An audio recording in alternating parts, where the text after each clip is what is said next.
It's a race that we've been running, Mike Verrier and I, for 5 years. It's a marathon paddling race. It's the longest single-day expedition paddling race in the world. It has two components. There's an 80-kilometer race that goes from Huntsville to Bracebridge via Baysville, taking the south branch of the Muskoka River.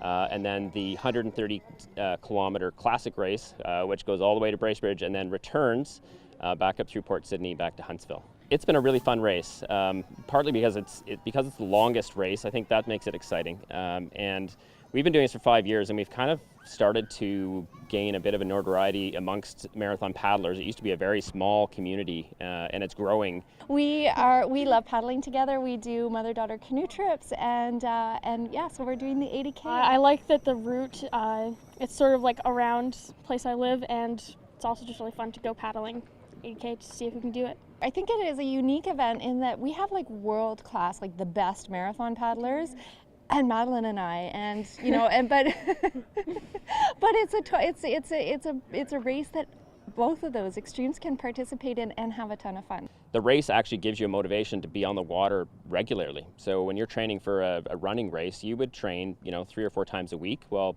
these paddlers are out 3 or 4 times a week training. There's a great local clinic that a local Chris Neer has been putting on for local paddlers, and it's been twice a week for the entire summer. And so these people have been training, building up to this event, and also doing some of the other races in the area. 60 to 70% of the teams actually finish, so that means 30 to 40% of the teams don't accomplish their goal. At some point they just say, I can't do it anymore. I'm just tired and I can't do it.